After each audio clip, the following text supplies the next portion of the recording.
When you're sick or injured, you depend on life-saving medical equipment. MRIs, CT scans, and drug infusion pumps that deliver everything from pain medicine to chemotherapy are all designed to save you. But the way that equipment is built could put you in more danger than you ever imagined. The cybersecurity on my smartphone versus the cybersecurity built into these medical devices. Which has more security? Your smartphone, definitely. Light years ahead. Billy Rios is a cybersecurity expert who's identified serious threats for the Department of Defense, Google, Microsoft, and others. In their spare time and with their own money, he and his business partner, Jonathan Butts, buy and deconstruct vital hospital equipment to find access points hackers can exploit. And they report their findings to the Department of Homeland Security. How bad is it? It's really bad. I don't think I've ever walked away from a medical device that didn't have some pretty serious issues. There's a medical device that we looked at.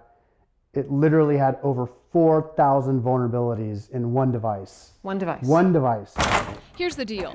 There are no federal requirements for cybersecurity standards on hospital equipment, which means once these machines are on a hospital's network, and there are thousands in every hospital, Rios says most are easily hacked, and settings and critical information can be changed, like on this X-ray machine. ICs and BMPs.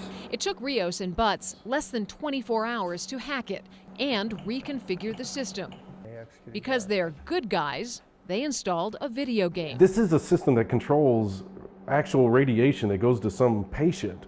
It's got Donkey Kong on it. If they were bad guys, Donkey Kong would be malware that could do everything from incapacitate the machine to deliver lethal doses of radiation without anyone being the wiser. This would go into the ID bag. And for much of the equipment they've researched, like commonly used drug infusion pumps, the hacker can be on the other side of the world. It doesn't have to be near it, doesn't have to be close to it, 1,000 miles away. They can run some software and basically take over your device. Are you ready? This is a frightening example of what Rios handed to Homeland Security.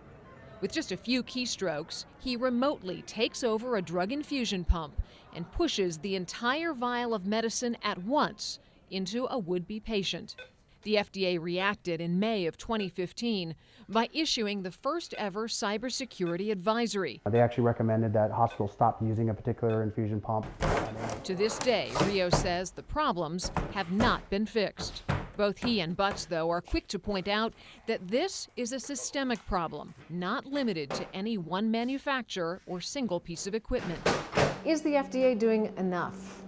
No, the FDA is not doing enough. I think as they come on and they certify these equipment to go into public use, there is no doubt that they should be evaluating those for cybersecurity. Do your patient stuff over there.